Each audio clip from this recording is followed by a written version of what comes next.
아, 이 칠판이 항상 이렇게 지울 때마다 너무 더럽게 지워지는 것 같아. 고민이구만. 사실 보통 학교에서 소설 수업은 거의 일주일에 걸쳐서, 최소 일주일에 걸쳐서 하는 수업이긴 한데, 너희가 지금 굉장히 잘 따라오고 있어서 우리 나머지 절반을 오늘 안에 마무리하는 걸 목표로 해보자. 괜찮지? 자, 아무튼 간에 우리 36쪽의 파 부분까지 봤고, 굉장히 여기까지는 뭔가 꽁냥꽁냥하고 약간 몽글몽글 설레는 그런 분위기였단 말이지. 근데 누가 등장해? 37페이지 농부가 등장합니다. 너희 여기서 뭐하니? 자, 근데 농부가 야, 송아지 타가지고 송아지 다치면 어떡해? 라고 이렇게 뭔가 혼내는 대신에 이렇게 여자애를 보고 제 윤초신의 증손녀다 라고 좀 알아보고 뭔가 별다른 대꾸를 하지 않았습니다. 자, 그러고서는 얘들아 어서들 집으로 가. 소나기가 올라. 보니까 얘들아 뭐가 껴있어? 먹장구름. 먹구름 한 장이 하늘에 떠있단 말이야. 갑자기 사면, 그러니까 앞뒤 양옆 모든 방향이 다 소란스러워진 것 같아. 바람은 우수수 소리를 내며 지나가고, 삽시간에 소나기 너네 본 적 있지? 진짜 갑자기 어두워져가지고 갑자기 막 쏟아내리고 막 조금 있으면 막 이제 막 밝아지고 이러잖아. 선생님 작년에 소나기 여러 번 당했거든? 지하철에서 딱 나왔는데 비가 엄청 내리는 거야. 그래서 한 10분을 기다려도 이제 안 돼가지고 우산을 이제 비를 뚫고 가가지고 우산을 사가지고 딱 나왔다? 그러니까 그쳐있어. 약간 킹받게. 아무튼 소나기가 그런 존재잖아. 자, 먹장구름에 모든 곳이 다 보랏빛, 어둑어둑한 보랏빛으로 변한 거야. 여기까지는 굉장히, 봐봐. 밝은, 맑은 이런 분위기가 형성됐다면 여기서부터는 갑자기 급격히 분위기가 어둡게 전환됐다 그러지. 바뀐다 라고 해서 어두운 분위기로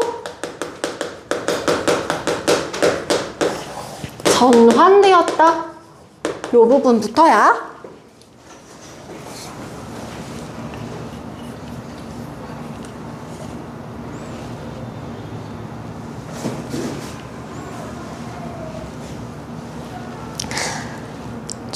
그래서 이제 산을 내려오는데 내려오고 있어. 다시 이제 거꾸로 내려갈 거야. 드디어 빗방울이 떨어지기 시작합니다. 굵은 빗방울을 해서 목덜미가 선뜻 약간 섬찟한 거지. 자, 그러자 툭, 너네 빗줄기 봤지? 툭, 드라마 같은 데서 특히 툭 아유, 이렇게 막 빗줄기가 막 눈앞을 가로막게 됩니다. 자, 비안개 속에 어디로 이동하냐? 원두막. 내려가는 길에 원두막이 보여서 일단 거기서 비를 피하려고 하는데, 원두막이 지붕도 이렇게 길고 이렇게 막 여기 군데군데 막 찢어져 있고 굉장히 열악한 그런 원두막이었단 말이야. 자, 그래도 그런대로 이 스윗한 남자애는 소녀를 비가 좀 덜 새는 곳에 좀 들여보내야 하고, 자긴 조금 더 비가 이제 많이 떨어지는 곳에 이제 있게 했단 말이야. 자, 여기 비가 덜 새는 곳으로 소녀를 이제 들어서게 하는 것도 당연히 소년의 적극성이라고 볼 수 있겠지.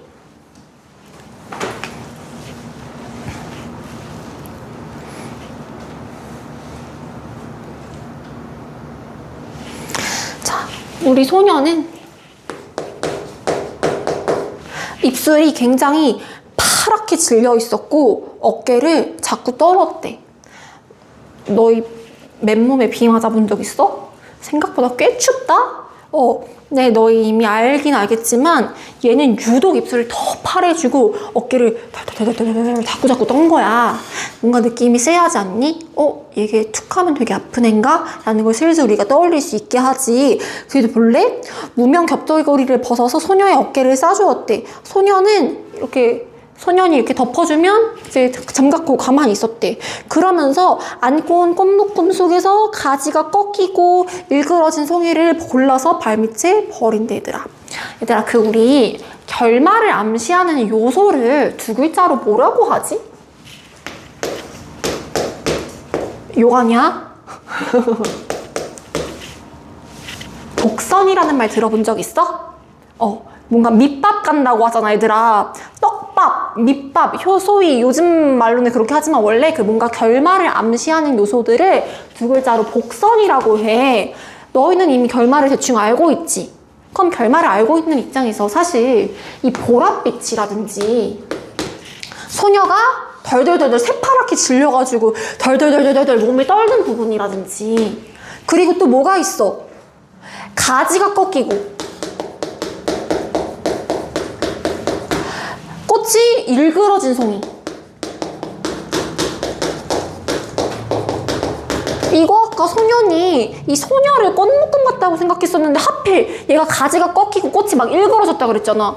그럼 얘를 소녀에 비유해 봤을 때 뭔가 좀 느낌이 쎄하지 않니? 소녀가 입술을 파랗게 하고 덜덜덜 떨고 가지가 꺾이고 보랏빛이 되는 부분은 다 복선이야. 우리 이 결말 어떻게 끝나지? 비극적으로 끝나지. 비극적 결말을 암시하는 복선들이다.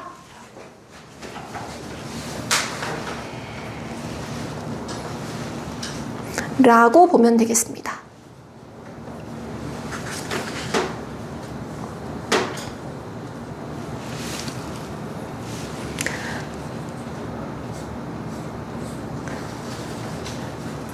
자, 그리고 여기서 또 뭔가 눈여겨볼 게 뭐냐면 소년과 소녀의 관계 차원이거든? 선생님 해도 돼? 소년과 소녀의 관계 차원인데 얘들아 아까 첫 번째 부분에선 누가 더 적극적이었어? 소년이 적극적이었지. 그 다음에 뭔가 소년도 같이 적극적이어졌단 말이야. 근데 여기선 어때? 소년이 옷가지를 벗어줬을 때 소녀가 이렇게 뭔가 비에 젖은 눈을 들어서 한번 보고 그냥 가만히 잠자코 있었어. 뭔가 여기서는 소년이 조금 더 적극적이어 보이고 소년은 조금 더 약간 차분해지고 소극적이어 보이지. 그래서 이 부분을 보통 뭐라고 하냐면 자, 적극성을 따져보면 누가 더 적극적이라고 여기서는? 소년이 더 적극적인 부분이잖아. 그래서 뭔가 태도 또는 관계가 역전됐다고 보는 부분이야. 이해됐어?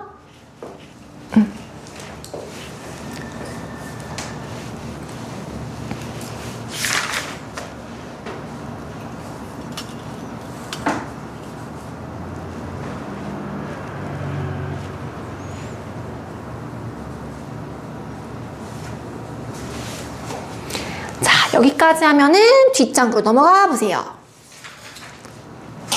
자, 그 원두막이 아주 거의 쓰러질 듯한 원두막이라서 드디어 소녀가 들어선 곳에서도 막 비가 새서 거기서 더 비를 이제 피할 수가 없었대. 그래서 밖을 내다보던 소년이 무엇을 생각했는지 수수밭도 쪽으로 달려가더니 수수단을 이렇게 비집어서 수수단에 널러서 막 이렇게 덧세운대. 그리고 다시 손을 막 비집어 온대. 그러니까 수수단으로 해가지고 약간 움집을 이렇게 만든 거야. 이렇게 움집을 만들어가지고 소녀 보고 오라고 한 거지. 얘들아 이것도 자동적으로 나와야 되지. 소년이 적극적으로 비를 피하는 공간을 만들어주는 이 부분도 소년의 적극성 이거 다 표시를 해주면 괜찮아.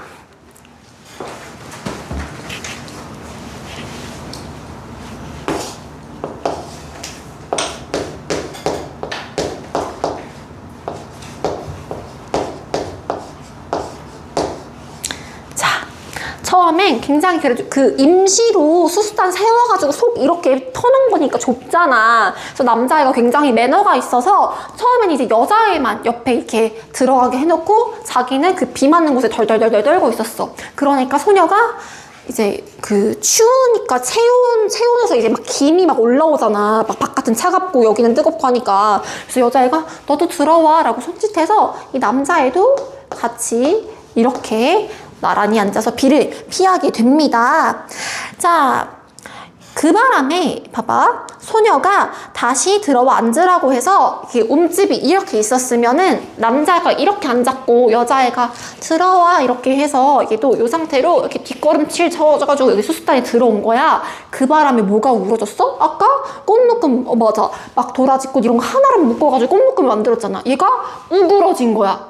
또 느낌 세야지. 꽃묶음이 우그러짐.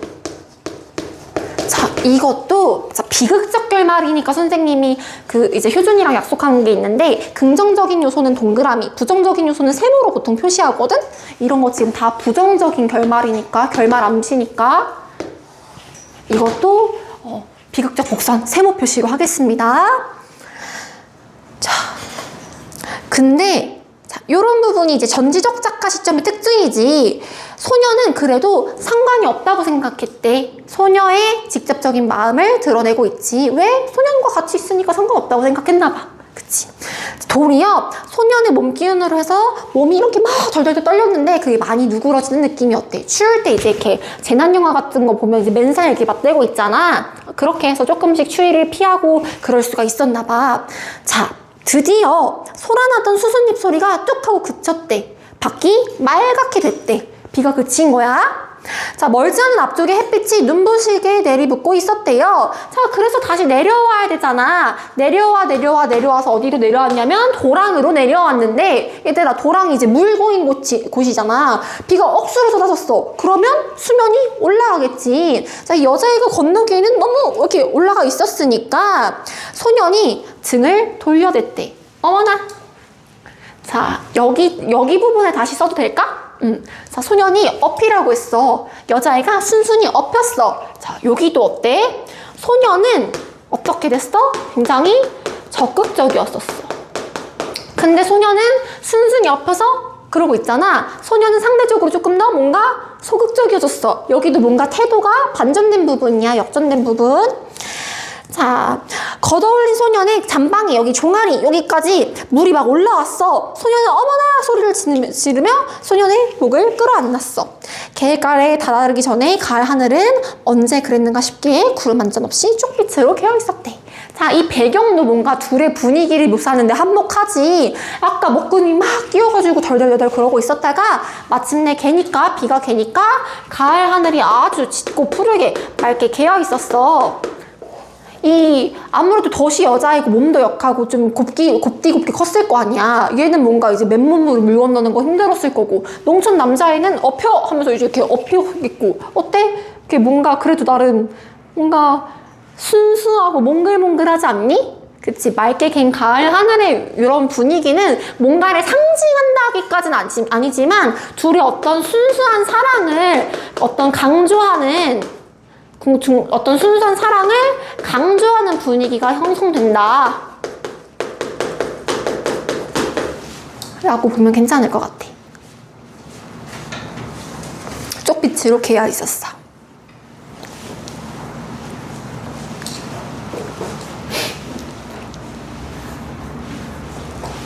지금 여기까지는 다 지울게. 자, 그래서 여기까지 해서 소년과 소녀의 어떤 짧은 모험 이야기가 이렇게 있었고,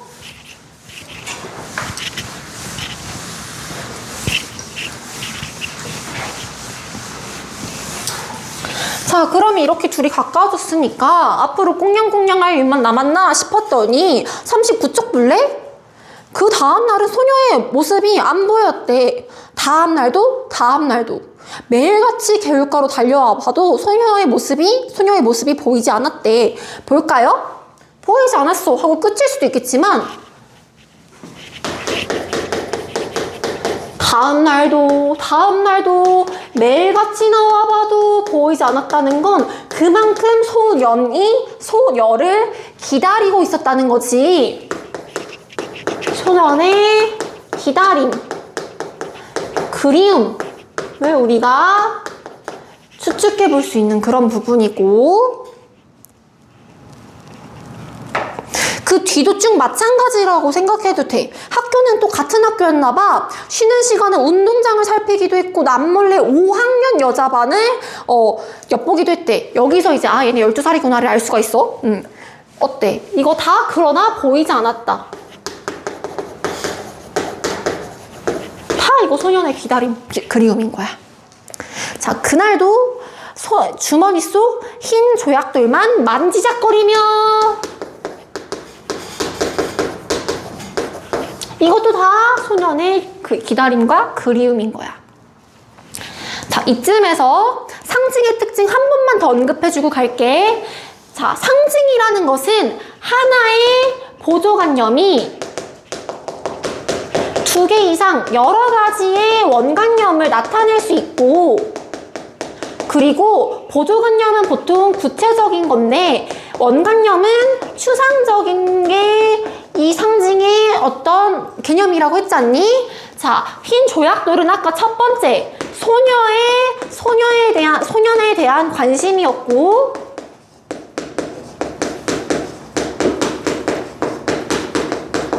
자, 여기 이 파트 부분, 소년이 던진 도약돌을 그 뒤로 계속 쭉 간직하면서 만지작거렸잖아. 만지작거렸을 때의 상징은 뭐야? 소녀에 대해서 생각하는 그런 그리움인 거겠지. 어때? 여러 가지를 상징하고 있지. 하나가? 이해됐니?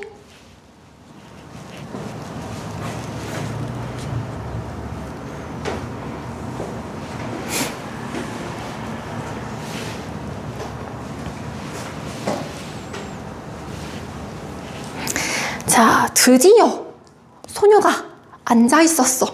소녀는 가슴부터 두근거렸대. 왜 두근거렸을까요? 맞아, 기뻐서, 반가워서, 설레서.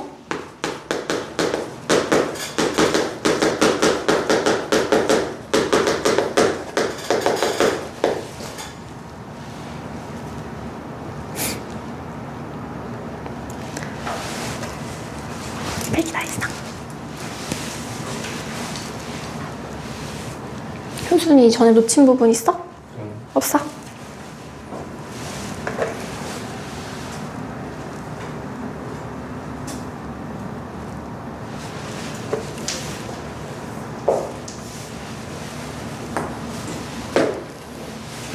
자, 그 다음 볼까요? 둘의 대화를 보니까 이제 여자애가 그동안 알았어 라고 하면서 이제 나타나지 않았던 이유를 밝히고, 여자애의 얼굴이 헬스케져 있었다라는 거, 헬스케지다라는 말 들어본 적 있지? 이렇게 막 살이 빠져가지고 이렇게 막 생기가 없어지는 그런 모습을 헬스카다라고 합니다. 자, 이 남자애가 걱정합니다. 이제 다 났냐? 하니까 여자애가 아직도 다 안 났대. 남자애가 계속 걱정을 합니다. 야, 그럼 누워있어야지. 네, 여자애가 너무 가깝해서 나왔다. 그날 참 재밌었어. 근데 그날 어디서 이런 말이 들었는지 잘 지지 않는다 라고 합니다.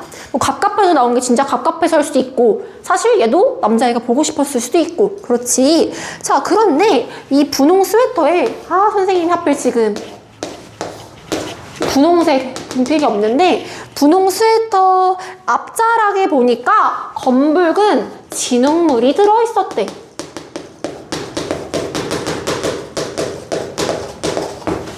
하면서 그걸 보여줘. 소녀가 가만히 보조개를 떠올리며 약간 웃고 있는 거지. 이게 무슨 말 같니? 하고 물어봅니다. 근데 남자애가 앞자락만 바라보고 있으니까 여자애가 말합니다.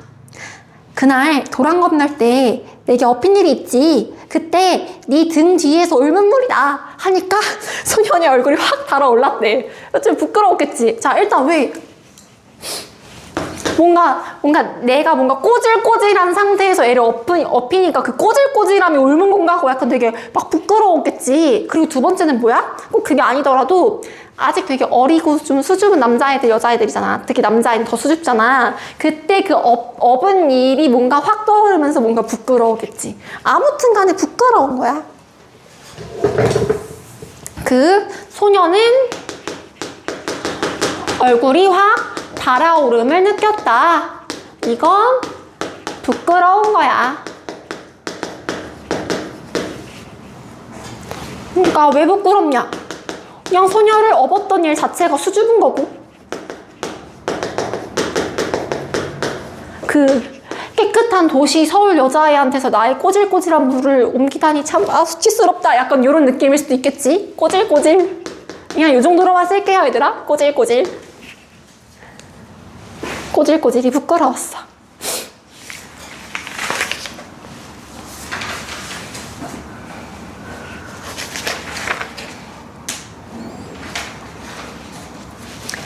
얘들아, 그런데 이 여자애가 얘를 무안주려고, 소위 말해서 너희 용어로 꼽주려고 그런 걸까? 야, 니 진짜 그날 꼬질꼬질했었어. 나 여기 이 스웨터에 물 다 들었잖아. 이런 게 아니었을 거야.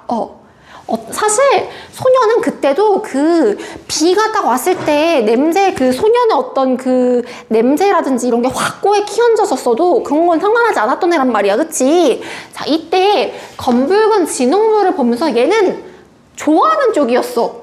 더러운 게 좋아서? 그게 아니라 그날 함께 보냈던 그런 추억이 여기 검은 진흙물로 남아있는 거잖아. 그치? 그래서 검붉은 진흙물은 이 소년과 소녀의 어떤 그날의 추억을 상징한다. 추억의 흔적이다 라고 보면 좋아. 검붉은 진흙물, 추억.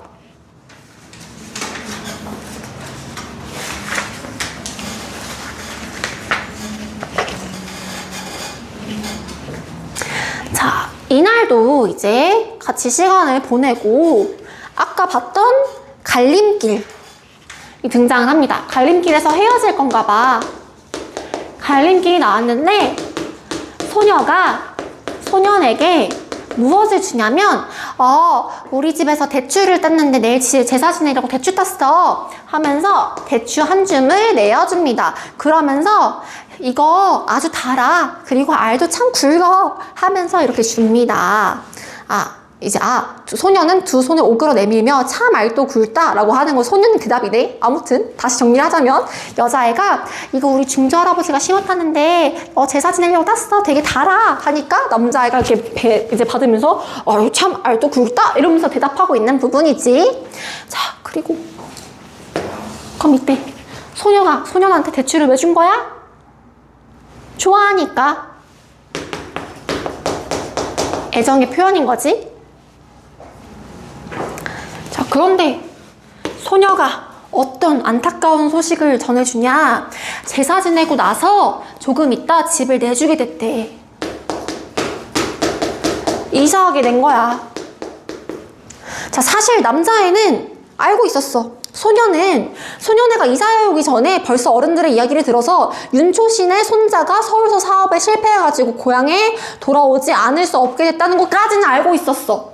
어라? 얘네 집 어려운 거 알고 있었는데 여자애 얘기 들으니까 뭐야? 고향집마저 남들한테 넘기게 될 정도로 집이 뭔가 힘들어졌나? 이런 걸 알게 된 거지. 자, 여자애가 난 왜 그런지 이사 가는 게 싫어졌어. 왜 그런진 모르겠지만 싫어졌어 라고 해. 자, 이거 왜 싫어졌을까? 소년과? 맞아, 소년이 보고 싶을 거니까. 소년과 함께 하고 싶어서.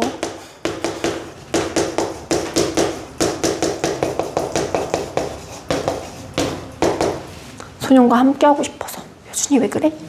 못 떨어뜨렸어? 괜찮아?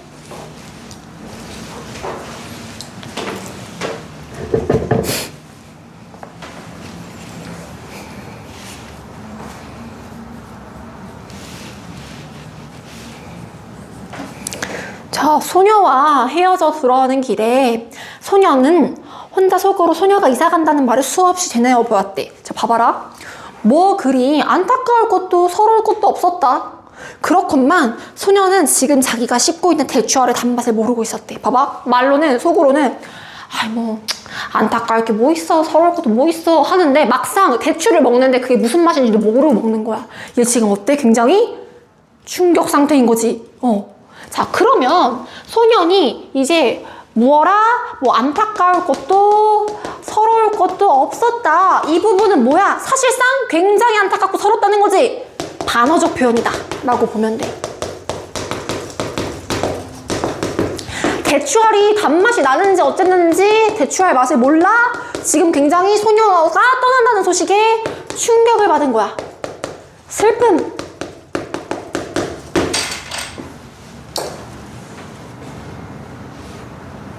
괜찮습니까? 네.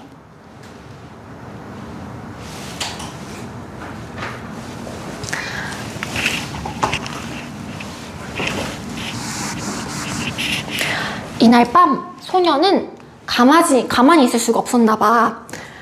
몰래 덕세 할아버지네 호수밭을 가가지고 나무로 올라갔대. 자, 호두송이 떨어진 소리가 별나게 크게 들렸대. 이게 진짜 크게 들렸다기보다는 뭔가 긴장한 거겠지. 들킬까봐 두려운 거겠지. 자, 가슴이 선택했다. 그렇지만 다음 순간 굵은호두야 많이 떨어져라 하면서 작대기를 막 내리셨대. 왜? 소녀한테 주고 싶어서. 호두를 진짜 줬는지는 아직 안 나와. 호두를 주려고 땄잖아. 자, 대추와 호두는 같은 기능을 한다고 생각하면 돼. 서로에 대한 애정을 표시다 라고 쓰세요.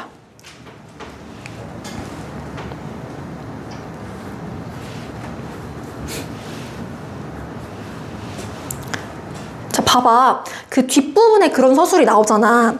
이게 쌤도 호두를 뭐 직접 따본 적은 없지만 먹어만 봤지. 호두를 그 껍질째 맨손으로 이렇게 붙으면 알러지 같이 옴이 막 올라온대. 근데 이 남자애는 뭐라고 해? 그거 상관없었대. 그건 그냥 상관도 없었고 어서 빨리 이 소녀에게 이 우리 동네 이 근방에서 호두가 제일 맛있기로 유명한 덕세 할아버지네 호두를 빨리 주고 싶었대. 그만큼 호두는 이 여자아이에 대한 어떤 남자아이의 마음이라고 생각하면 되겠지. 괜찮을까요? 자, 불룩한 주머니를 어루만져서 쭉쭉쭉쭉 가다가 아차! 그런데 병이 좀 낫거들랑 이사 가기 전에 개울가로 나와달라는 말을 못 해줬어. 자, 여기 바보라는 말이 굉장히 많이 나옵니다. 바보 같은 것, 바보 같은 것. 약속 못 잡은 것에 대한 어떤 자책이겠지. 바보 같은 것, 바보 같은 것.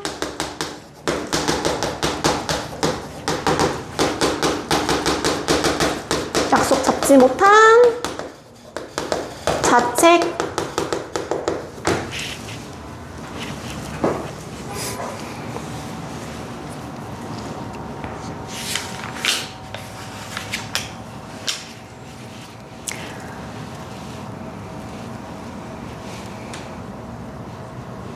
자, 거의 다 왔습니다. 2페이지 남았어. 다음 날, 이튿날 소년이 학교에서 돌아오니 아버지가 나들이 옷으로 갈아입고 닭 한 마리를 안고 있었대. 아버지 어디 가세요? 하고 물으니까 그 아까 뭐라 그랬어? 소녀가 우리 집 제사 있어 라고 했었잖아. 그래서 아버지가 이제 닭 제사상에 내놓으시라고 윤초씨 댁에 가 하고 이제 닭을 들고 간 거야. 오케이? 근데 이제 아빠랑 엄마랑 하던 대화가 뭐냐면 닭 이만하면 될까? 걔 며칠 갈갈거리면서 알을 낳으려고 그러던데요? 뭐 실수군 있을 거예요. 살은 아마 쪘을 거예요. 그러니까 뭔가 암탉을 이제 들고 가려니까 이제 소년이 그 이야기를 듣고 그러면 조그만 암탉 말고 큰 놈 얼룩 수탉으로 가져가시지 왜요? 라고 한다? 이거 뭐야? 맞아. 둘 다 좋아. 그 소년의 집에 가는 거니까 이왕이면 좋은 거 주고 싶은 거지. 그래서 이거 그냥 소녀 생각인 거야. 소녀에 대한 생각. 소녀에 대한 어떤 아끼는 마음. 자, 그러니까 이제 아버지가 그래도 이게 실속 있어 하면서 이제 허허 웃으면서 가니까 소녀는 괜히 좀 겸연을 잡고 부끄러워서 외양간으로 가서 소 잔등을, 소가 이렇게 있으면 이렇게 등을 뭔가 소가 아니라 강아지 같지? 아무튼 소 잔등을 엥 하면서 대충 쳤대. 이거 왜? 머쓱하니까 괜히 이제 팔이 날리는 거 잡는 것 마냥. 이거는 뭔가 부끄러운? 왜? 내가 괜한 소리 해서 내가 저 여자애 좋아하는 거 티났으면 어떡하지? 하는 그런 부끄러움이라고 생각하면 돼. 괜찮아?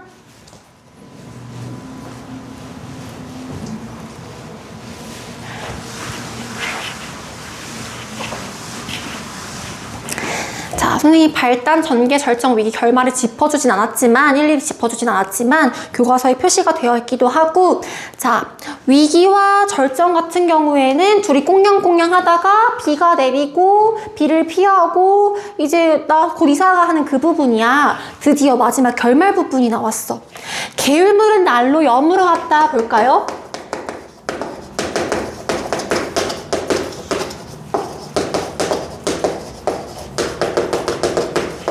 자, 이 게을물, 일단 1차적으로 소년과 소녀가 만나는 그런 만남의 공간이었고, 자, 날로 여물어 간다라는 건, 여물다라는 건 뭔가 깊어간다, 짙어간다, 익어간다 라는 뜻을 의미하거든? 그래서 첫 번째로는 시간이 그만큼 계속 흐르고 있다라는 거지. 오케이? 그리고 두 번째로는 이것도 중요한데 봐봐. 게을물이 여물어 갔다라는 건 거기 항상 누가 기다리고 있었어? 소년이. 그치? 소년의 마음 또한 깊어간다라는 걸 생각하면 돼.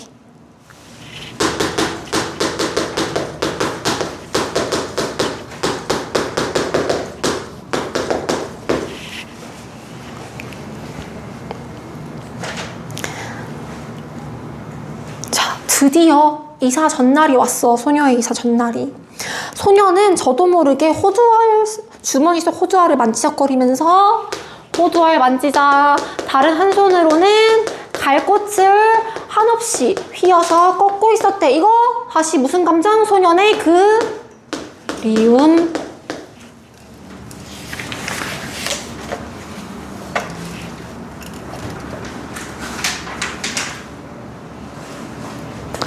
자, 그날 밤이 되었어. 이사 전날이야. 소녀는 자리에 누워서도 같은 생각뿐이었다.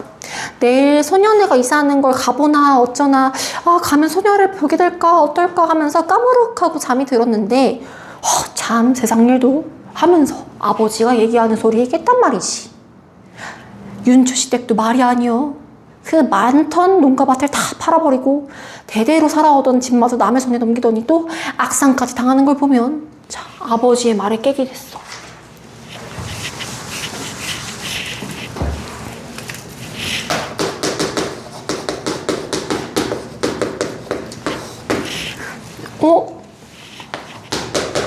악상이 거기 밑에 정의가 나와 있지. 보통 이제 젊어서 죽은 사람의 어떤 그 장래를 말하는 거거든. 상을 치른다라고 하잖아. 특히 악상은 부모보다 먼저 죽은 자식의 경우 악상을 당했다라고 해. 어라? 이거 누군 것 같아? 그 소녀의 죽음.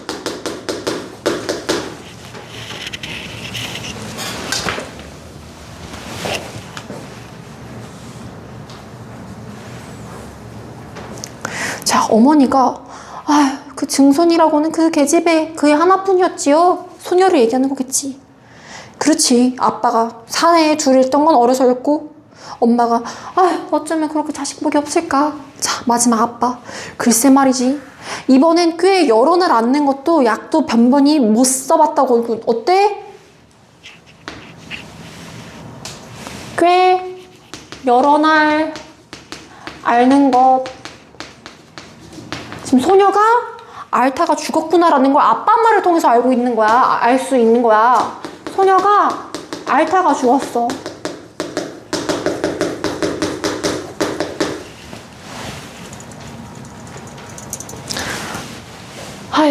지금 같아서는 그 윤초신에도 대가 다 끊긴 셈이지. 그런데 이번 계집애는 어린 것이 정 잔망스럽지가 않아. 자, 이건 무슨 소리냐면 어린애가 아주 굉장히 맹랑한 구석이 있어. 얘 보통 애기가 아니야. 약간 이런 느낌인 거야. 자, 글쎄 죽기 전에 이런 말을 했다지 않아? 자기가 죽거든 자기 입던 옷을 그대로 입혀서 묻어달라고. 어때? 자기 입던 옷이 뭐였을까 얘들아? 분홍? 맞아. 분홍 스웨터고 그 검붉은 진흙물이 묻어있던 그거야. 왜? 죽어서까지? 맞아. 간직하고 싶어서.